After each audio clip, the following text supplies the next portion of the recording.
1000 மிருகங்களோடு நின்றாலும் புலி தனித்து தெரியும். தனித்து நின்றாலும் 1000 மிருகங்களோடு நிற்கிற திமிரோடு அதான் புலி. அதான் புலி. பேரன்பிற்கினை தமிழ் சொந்தங்களுக்கு புரட்சிகர வணக்கம். இன்றைக்கு காணொலியில நம்ம என்ன பார்க்க போறோம்னா, 1000 போராட்டங்களுக்கு மத்தியில 1000 தடங்கல்களுக்கு மத்தியில விஜய் சர்க்கார் அமைந்து விட்டது. விஜய் முதல்வராக பொறுப்பேற்றாரு.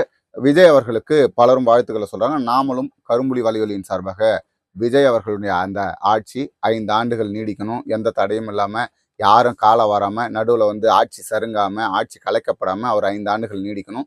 இந்த 5 ஆண்டுகள்ல பெரிய ஒரு மாற்றத்தை அவர் கொண்டு வரணும் அப்படின்னு சொல்லி நம்ம அவர்களுக்கு வாழ்த்து சொல்றோம். என்னடா திடீர்னு விஜய்க்கு இந்த அளவுக்கு அப்படின்னு கேட்டீங்கன்னா, விஜய் ஒரு மாற்றத்தை கொண்டு வரலனா, இப்ப விஜய் திமுக அதிமுக வீழ்த்தி திராவிடம் இல்லாத ஒரு சட்டமன்றத்தை உருவாக்கியிருக்காரு. திராவிடத்தை எதிர்கட்சியில உட்கார வச்சு திராவிடம் இல்லாத ஒரு ஆட்சியை ஒரு 50-60 ஆண்டு காலம் கழித்து உருவாக்கியிருக்காரு.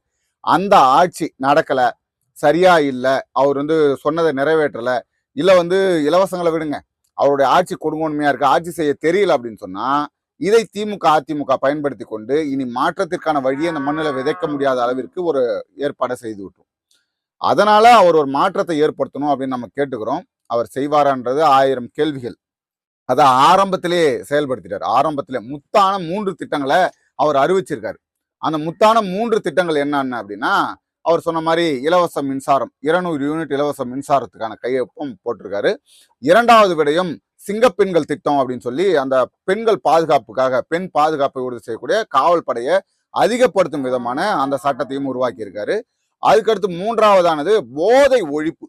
போதை ஒழிப்பை அவர் உருவாக்கியிருக்காரு. திமுக என்னென்ன பித்தலாட்டங்களை செயல்படுத்தியதோ அதை அப்படியே விஜய் செயல்படுத்துகிறார் அப்படிங்கிற குற்றச்சாட்டு வருகிறது. ஏன் அப்படின்னு சொன்னா, கடந்த ஆட்சியில ஒரு வாக்குறுதி கொடுத்திருந்தாங்க, அனைத்து மகளிருக்கும் 1000 ரூபாய் ஊக்கத்தொகை, உதவித்தொகை வழங்கப்படும் அப்படின்னு சொல்லியிருந்தாங்க. வெற்றி பெற்ற பிறகாக 2.5 ஆண்டுகள் கழித்து, அதுவும் 2.5 வருஷம் கொடுக்கல, கொடுத்ததே 2.5 வருடம் கழிச்சுதான். அப்ப கொடுக்கும்பொழுது என்ன சொன்னாங்கன்னா, தகுதி வாய்ந்த மகளிருக்கு அப்படின்னு சொல்லி ஒரு செயல்பாட்டை செஞ்சிருந்தாங்க. அதே தான் இப்ப விஜய் பின்பற்றி இருக்காரு. அது என்ன அப்படின்னு பாத்தீங்கன்னா, அவர் ஆரம்பத்துல சொன்னது என்னன்னா, மாதத்திற்கு 200 யூனிட்டுகள் கட்டணமில்லா மின்சாரம், அனைவருக்கும் 200 யூனிட் மின்சாரம் இலவசமா கொடுக்குறோம், எல்லாருக்கும் 200 யூனிட் மின்சாரம் இலவசங்க, நீங்க எவ்வளவு வேணா பயன்படுத்தினா உங்களுக்கு 200 யூனிட் கட்டணம் வராது அப்படின்னு சொன்னாரு.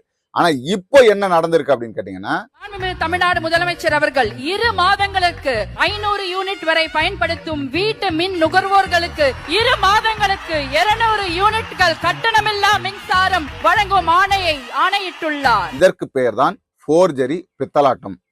புரியுதுங்களா? இப்போ 500 யூனிட்டுக்கு குறைவாக பயன்படுத்துபவர்களுக்கு மட்டும்தான் 200 யூனிட் மின்சாரம் இலவசம். இப்ப 500 யூனிட்டுக்கு மேல போகுதுன்னா அவர்களுக்கு அந்த இலவச மின்சாரம் கிடையாது. கடந்த ஆட்சியில தொடர்ந்து அந்த 100 யூனிட் மின்சாரம் மட்டும்தான் வரும். இந்த ஆட்சியில வரக்கூடிய அந்த இலவச திட்டம் உங்களுக்கு, நீங்க அதுக்கு எலிஜிபிள் கிடையாது அப்படின்னு சொல்லி அறிவிச்சிருக்காரு. நம்ம அவங்க 500 யூனிட் மேல பயன்படுத்துறாங்கன்னா அவங்க பணக்காரர்களாக இருப்பாங்க, அவர்களுக்கு எதுக்கு நம்ம கொடுக்கணும், இது ஏழைகளுக்கு கொடுக்கக்கூடிய திட்டம் தானே அப்படின்னு சொன்னா நம்ம அதுல மாற்று கருத்தையெல்லாம் நம்ம அதை விமர்சிக்கவும் இல்லை. ஆனால் நீங்க சொல்லும் போதே என்ன சொல்லியிருக்கணும், ஏழைகளுக்கு மின்சார இலவசம் சொல்லியிருக்கணும், இல்ல 500 யூனிட் குறைவாக பயன்படுத்துபவர்களுக்கு இலவச 200 யூனிட் மின்சாரம் சொல்லியிருக்கணும். சொல்லும் போது எதையுமே சொல்லாம, இப்ப பணக்காரர்களும் உங்களுக்கு வாக்கு செலுத்தியிருக்காங்க, பணம் இருப்பவர்கள் அனைவருமே வாக்கு செலுத்தியிருக்காங்க. இதுல ஏழைகளுக்கு மட்டும் இல்லாம 500 யூனிட் குறைவாக பயன்படுத்துபவர்களுக்கு மட்டும் 200 யூனிட் மின்சாரம் இலவசம் என்பது உண்மையிலே பித்தலாட்டம் என்பதுதான் மக்களுடைய பார்வையாக இருக்கிறது. நான் சொல்றல, மக்கள் அதை தான் சொல்றாங்க.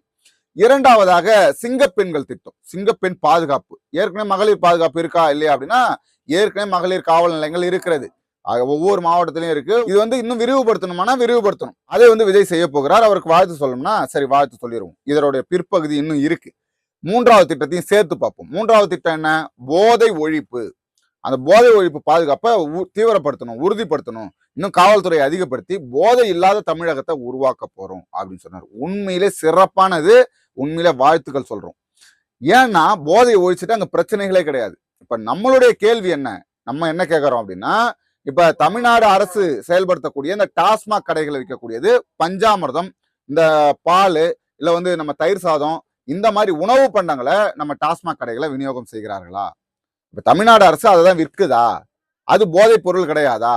இல்ல கஞ்சா குட்கா இதை குடிக்கிறவன் தான் கொலை பண்றான், கொள்ளையடிக்கிறான், இல்ல பெண் பாதுகாப்புக்கு அச்சுறுத்தலாக இருக்கிறான், இதையெல்லாம் செய்கிறான் அப்படின்னா, இப்ப டாஸ்மாக் கடையில சாராயம் குடிக்கிறவன், பிராந்தி குடிக்கிறவன், இவன்லாம் எந்த தவறுமே செய்யறது இல்லையா? அவனால இங்க எந்த பிரச்சனைகளும் வருவதில்லையா அப்படிங்கிறது நம்மளுடைய கேள்வியாக இருக்குது. முதல்ல யார் விற்கிறான், எங்க இருந்து வருதுன்னு தெரியாத நீங்க கட்டுப்படுத்தணும்னு நினைக்கிறீங்க. முதல்ல நீங்க விற்கிறத, உங்களுடைய ஆட்சியின் கீழ இருக்கிறத உங்களால செய்ய முடியக்கூடிய விஷயம் டாஸ்மாக் கடையில இழுத்து மூடுறது. உடனடியே இழுத்து மூட முடியுமாப்பா, உடனே இழுத்து மூட முடியுமா அப்படின்னா அதை நம்ம சொல்லல. இன்று ஒரே நாள்ல அனைத்து கடைகளையும் இழுத்து மூட முடியும் அப்படின்னு நம்ம சொல்லல. ஆனால் நீங்க ஒரு திட்டம் போடலாம், ஓராண்டுகளுக்குள்ளாக டாஸ்மாக் கடைகளை இழுத்து மூடுவோம், இப்போ பாதியாக குறைக்கிறோம், ஒரு மாவட்டத்துக்கு 2ன்னு வைக்கிறோம், இதை இன்னும் வெளிப்புற பகுதிகளில் இருக்கிற மாதிரி செய்யறோம், ஓராண்டு காலத்துல முற்றிலுமா நாங்க தடை செய்யறோம் அப்படின்னு சொல்லலாம். ஆனால் சொல்ல மாட்டாரு. ஏன்னா அவருக்கும் வருமானத்திற்கு டாஸ்மாக் விட்டா வேற வழி கிடையாது. இப்ப தெரியுதுங்களா? திமுகவுல எல்லளவும் மாற்றம் இல்லாத ஒரு ஆட்சியை விஜய் கொடுப்பார். திமுக என்னென்ன பித்தலாட்டங்கள்லாம் செய்ததோ அதை அனைத்துமே அவர் செய்வார். இன்றைக்கு நிதி குறித்து பேசுறார் விஜய். 10 லட்சம் கோடிக்கு மேல கடன் வாங்கி வச்சுட்டு போயிருக்கிற கஜானாவை சுத்தமா தொடச்சி வலிச்சு வச்சுட்டு போயிருக்கிறப்போ, தூக்க முடியாத சுமையை ஏத்தி வச்சுட்டு போயிருக்கிறப்போ, கஜானா காலியா இருக்குங்க, ₹1 வச்சுட்டு போலுங்க, சுத்தமா தொடச்சி வச்சுட்டு போயிருக்காங்க, தூக்க முடியாத சுமையை கொடுத்துட்டு போயிருக்காங்க. எனக்கு கொஞ்சம் கால அவகாசம் கொடுங்க, நான் எதையும் செய்ய மாட்டேன்னு சொல்லல, நான் எதையும் செய்யக்கூடாதுன்னு சொல்லல, ஆனால் எனக்கான கால அவகாசம் கொடுங்கன்னு கேட்கிறாரு. இப்போ ஒண்ணுமே இல்லை. இதைத்தான் நாம் தமிழர் கட்சி ஆரம்பத்துல இருந்து சொல்லுச்சு. தொடர்ச்சியா முதல்ல இருந்து சொன்ன விடயமே இதுதான். இப்போ விஜயால தூக்க முடியாத சுமை இங்க இருக்கு. 10 லட்சம் கோடிக்கு மேல கடன் இருக்கு. இப்ப 10 லட்சம் கோடிக்கு மேல கடன் இருக்குதுன்றது அவருக்கு இன்னைக்குதான் தெரியுமா? இன்னைக்கு ஆட்சி பொறுப்புல முதலமைச்சராக பொறுப்பேற்ற பிறகுதான் தெரியுமா? இதையே முன்பு சொன்னார் விஜய். காசு இல்ல அப்படின்னு சொல்றாங்க. ஆனா விடிய காத்தால எல்லார் அக்கௌண்ட்லயும் 5000 ரூபாய் போடுறீங்களா? அது எப்படி? 2000 போடுறீங்க, 3000 போடுறீங்க, 4000 போடுறீங்க, இதெல்லாம் எப்படி? சோ கவர்மெண்ட்ல காசு இருக்குது, பற்றாக்குறை தான் காரணம். பணம் இருக்கிறது, பணத்தை கொடுப்பதற்கு மனம் இல்லை அப்படின்னாரு. இன்னைக்கு என்னன்றாரு? பணமே இல்லைங்க, கஜானா காலியா இருக்குங்க, ₹1 கிடையாது, ₹1 கிடையாதுங்க, தொடச்சி வச்சுட்டு இருக்குங்க அப்படின்னு இன்னைக்கு சொல்றாரு. நான் என்ன கேட்கறேன்னா, கடந்த பிப்ரவரி மாதமே அங்க பட்ஜெட் தாக்கல் பண்ணப்படுது. அதுல எவ்வளவு கடன் இருக்கு என்னன்னு மொத்த விவரமும் தெரிவிக்கப்படுது. அதன் பிறகாக நீங்க 50 லட்சம் கோடி ரூபாய்க்கான கடன் திட்டத்தை சொல்றீங்க. 50 லட்சம் கோடி ரூபாய் நீங்க போட்டிருக்கக்கூடிய திட்டங்களை நிறைவேற்றினால் 50 லட்சம் கோடி ரூபாய் கடன் தமிழ்நாட்டுக்கு வரும். தமிழ்நாடு தலை தூக்க முடியாத ஒரு மாநிலமாக மாறும். அதையெல்லாம் நீங்க தெரிஞ்சுதான் இப்படி ஒரு திட்டத்தை பொய் பித்தலாட்டங்களை செஞ்சு ஆட்சிக்கு வந்திருக்கீங்க. இப்போ பாஜக சொல்லுச்சு, ஒவ்வொருத்தவங்க அக்கௌண்ட்லயும் 15 லட்சம் ரூபாய் வந்துடும், நாங்க போட்டுருவோம் அப்படின்னு. வெற்றி பெற்ற பிறகாக அமித்ஷாவிடம் கேட்கறாங்க, ஏங்க நீங்க 15 லட்சம் ரூபாய் கொடுக்குறீங்க, அது ஒரு ஜூம்லாங்க, அது ஒரு பொய், அது ஒரு பித்தலாட்டம், நாங்க ஜெயிப்போம் நாங்களே நம்பல, எங்களுக்கு தெரியாது நாங்க ஜெயிப்போம், சும்மா அடிச்சு விடுவோம்னு சொன்னோம், அதெல்லாம் நாங்க ஜெயிச்சிட்டோம், அது எப்படி 15 லட்சம் ரூபாய் கொடுக்க முடியும்? அப்படித்தான் விஜய் போட்டிருக்கக்கூடிய திட்டங்களும். விஜய் நம்மளை ஏமாத்தினாரா அப்படின்னு சொன்னா 2 விதம். ஒண்ணு, அவர் திட்டங்களை நிறைவேற்றினால் தமிழ்நாடு தலை தூக்க முடியாத ஒரு பெரிய கடன் சுமை கொண்ட மாநிலமாக மாறும், 50 லட்சம் கோடி ரூபாய் கடனுக்கு வரும். இல்ல அந்த திட்டங்களை நிறைவேற்றலைன்னா மக்கள் ஏமாற்றப்படுவார்கள். இது 2 தான் இங்க நடக்கும், வேற எந்த இதுவுமே நடக்கிறதுக்கு வாய்ப்பு கிடையாது. விஜய் ஆட்சி நல்லாட்சியாக அமைந்தால் அனைவருக்கும் நல்லது. அது உண்மையிலே நல்லாட்சியாக அமையுமா அமையாதான்றது அது விஜய் கையில தான் இருக்கு.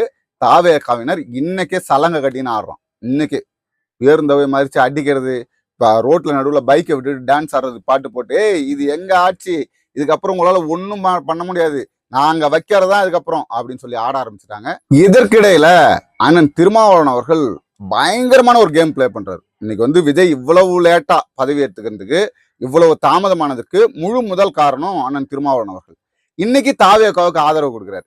இன்னைக்கு தாவேகாவுக்கு ஆதரவு கொடுக்கக்கூடிய அண்ணன் திருமாவளவன் அவர்கள் இதுக்கு முன்னாடி என்னப்பா சொன்னார் அப்படின்னு கேட்டீங்கன்னா, தம்பி சீமானும் தம்பி விஜயும் இன்றைக்கு RSS பெற்றெடுத்த பிள்ளைகள் என்பது அம்பலமாகிவிட்டது. சீமானும் விஜயும் பாஜக பெத்தெடுத்த பிள்ளைங்க, பாஜகவோட பிள்ளைங்க, RSS பிள்ளைகள், இவங்க பெத்தெடுத்ததே RSS பாஜக தான் அப்படின்னு அன்னைக்கு உருட்டினார். இன்னைக்கு போய் ஆதரவு கொடுக்குறீங்களே அப்படின்னு நம்ம கேட்டோம்னா, நாங்க எந்த ஆதரவும் நாங்க சொல்லலைங்க, நாங்க நிபந்தனையற்ற ஆதரவு. இது ஒரு என்ன ஆட்சி, கவர்னர் ஆட்சி விடக்கூடாது, கவர்னருங்க ஆட்சி மேலோங்கி விடக்கூடாது, இங்க பாஜக கால் ஊன்றி விடக்கூடாது என்பதற்காக நாங்க விஜய் ஆதரிக்கிறோம், மத்தபடி நாங்க எதுவுமே இல்ல, ஸ்டாலின் கிட்ட கேட்டுக்கிட்டு தான் ஆதரிக்கிறோம் அப்படின்னு இந்த பக்கம் ஒரு உருட்டுறாரு. கூடுதலா ஒரு விஷயத்த சொல்றாரு, நாங்கள் எதையுமே எதிர்பார்க்கல, நிபந்தனையற்ற ஆதரவு, வெளியில இருந்து ஆதரவு, நாங்க சட்டமன்றத்துல நாங்க சட்டப்பேரவையில அமைச்சர்களாக நாங்க அங்கம் வகிக்க மாட்டோம் சொல்லிட்டோம் அப்படின்னு சொல்றாரு. ஆனா கூடுதலா ஒரு தகவல் சொல்றாரு, விஜய் எங்களுக்கு அமைச்சரவையில பங்கேற்கணும்னு எங்களை கட்டாயப்படுத்துறாங்க, நெருக்கடி கொடுக்குறாங்க, நாங்க வந்து நீங்க இருந்தே ஆகணும்னு சொல்றாங்க அப்படின்னு. இப்ப இத விஜய் சொல்றாருன்னா இவர் என்ன சொல்லணும், எங்களுக்கு வேணாம்பா, நாங்க அதை வரல, நாங்க வெளியில இருந்து ஆதரவு கொடுக்குறோம் சொல்லலாம் இல்லையா? மொத்தமே 2 சீட் வச்சிருக்காங்க. அந்த 2 சீட்டை வச்சுட்டு விசிகாரங்க உருட்டுறது பையா மொத்த கப்பலையும் தாங்கி பிடிக்கிற ஆங்கர்ரா, நாங்க தான்டா இன்னைக்கு மொத்த ஆட்சியுமே தாங்கி பிடிக்கிறோம் அப்படின்னு அவங்க ஒரு பக்கம் உருட்டுறாங்க. அதற்கேற்ற மாதிரி அண்ணனும் உருட்டுறாரு. அண்ணன் என்ன சொல்றாருன்னா, நாங்க வந்து உயர்மட்ட குழு கலந்து ஆலோசிச்சு பதில சொல்லுவோம். எப்படி? நாங்க வெளியில இருந்து ஆதரவு, பாஜக ஆட்சி செய்யக்கூடாதுன்னு நாங்க ஒரு முடிவு எடுத்திருக்கோம், அதனால ஆதரவுனா கேட்ட மறுநாளே சொல்லியிருக்கலாம். மறுநாளே சொல்லியிருக்காங்க குதிரை பேரம் நடக்கக்கூடாது, இங்க பெரிய பேரம் நடக்கிறதுக்கான வாய்ப்பு இருக்கு, அதை தடுத்து நிறுத்துவதற்காக நாங்க இந்த செயலை செஞ்சோன்னு மறுநாளே அண்ணன் சொல்லியிருக்கலாம். ஆனால் எப்போ சொல்றாரு? 4 நாட்கள் 5 நாட்கள் கழிச்சு, அதாவது ஆட்சி நடைபெறுமா நடைபெறாதான் மக்களை பீதியிலே வச்சிருந்து கடைசியில சொல்றாரு. கடைசியில சொல்லிட்டும் ஒரு வார்த்தையை சொல்றாரு, நாங்க அமைச்சரவையில பங்கு இல்லைன்னு. திரும்ப சொல்றாரு, அவங்க எங்களை பங்கு வைக்க சொல்றாங்க, நாங்க வந்து ஆலோசிச்சு சொல்லுவோம். இந்த என்ன பேச்சு, இது என்ன வார்த்தை, இவருக்கு எத்தனை வாயி, இது எதுவுமே நம்மளுக்கு தெரியல. இன்னும் பல ஆட்டங்களை இந்த ஆட்சியில நம்ம பார்ப்போம், பொறுத்து இருந்து பார்ப்போம். அடுத்தது ஒரு காணொலியில் உங்களை சந்திக்கும் வரை உங்களுடன் விடைபெறுவது உங்கள் அன்பழகன். நன்றி.